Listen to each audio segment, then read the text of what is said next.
years, this questioning of our tendency to rely on violence and military might to achieve our objectives as a nation has only increased for me as I learn more and more about the ways we have done this in the past. Memory, as you know, is a funny thing.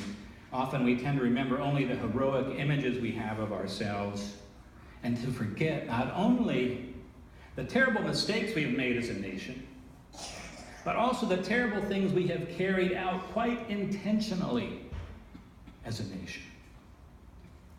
Here are just two quick examples, and there are many more that we could talk about together.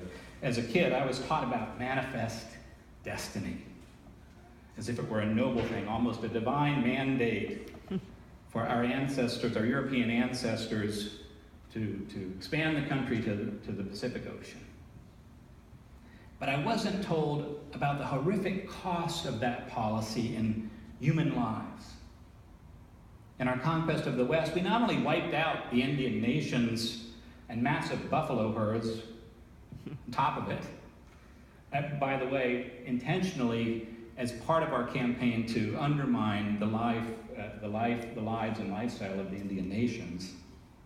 But we did that very intentionally, and we often did it with a level of violence and cruelty that is hard to comprehend. I was reading recently about the establishment of Yellowstone National Park, the history of that, and what I didn't expect to read was all this dark stuff about why the land was available for us and what we had done for the Native American tribes. I wouldn't even want to read it here in this context because it's so violent and so cruel. What we did, things that I had never even heard about before. During World War II, the so-called Good War, we were willing to pay any cost in lives and resources to defeat the forces of tyranny, and many people lived and died with great courage to ensure that we won that fight.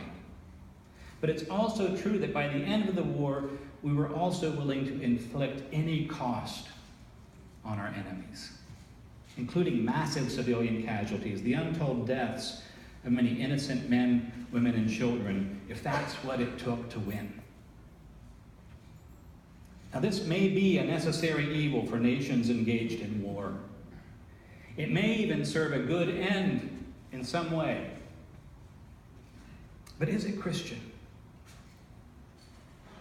This last Sunday of Easter season is also a day of memory, looking back to the ministry of Jesus on earth and to the powerful experiences of resurrection that inspired the first followers of Jesus to live in new ways.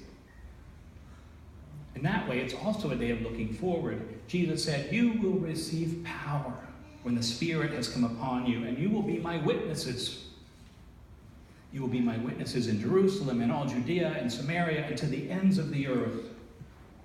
Not too many years later, as we heard, Paul wrote to the church in Ephesus praying that the God of Jesus might give them a spirit of wisdom and revelation as they come to know this God, so that they may know what is the hope to which God had called them.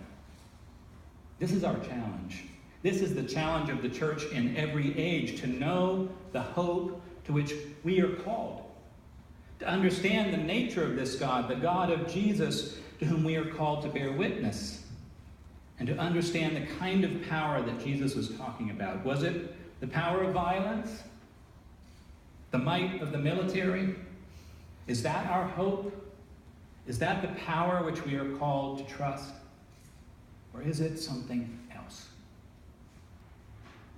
As far as I can tell from the New Testament, Jesus never overtly criticized either the zealots who fought for Jewish freedom or the centurions who fought to preserve Roman dominance.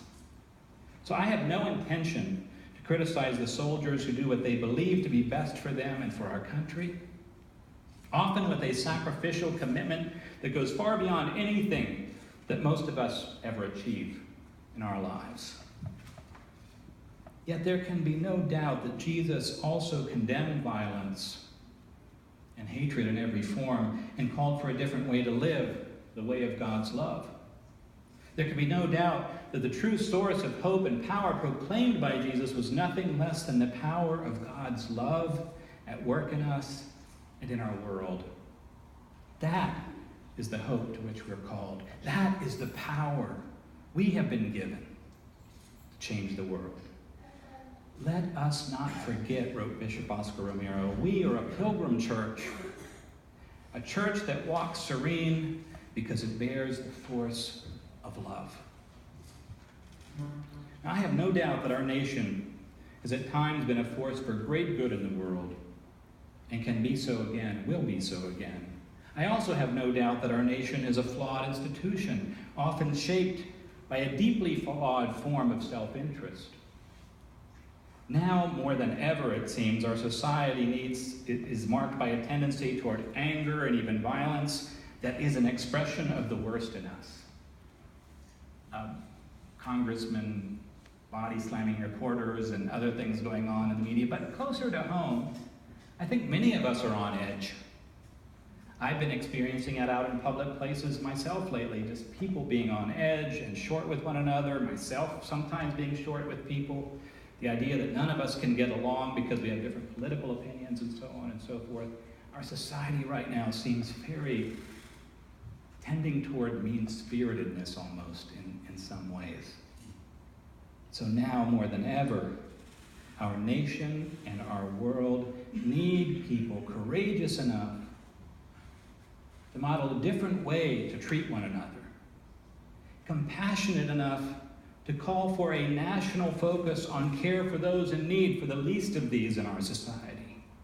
That's the most Christian way for us to be a country, and hopeful enough to bear witness to the power of love over hatred and to the power of Christ's peace over every form of violence.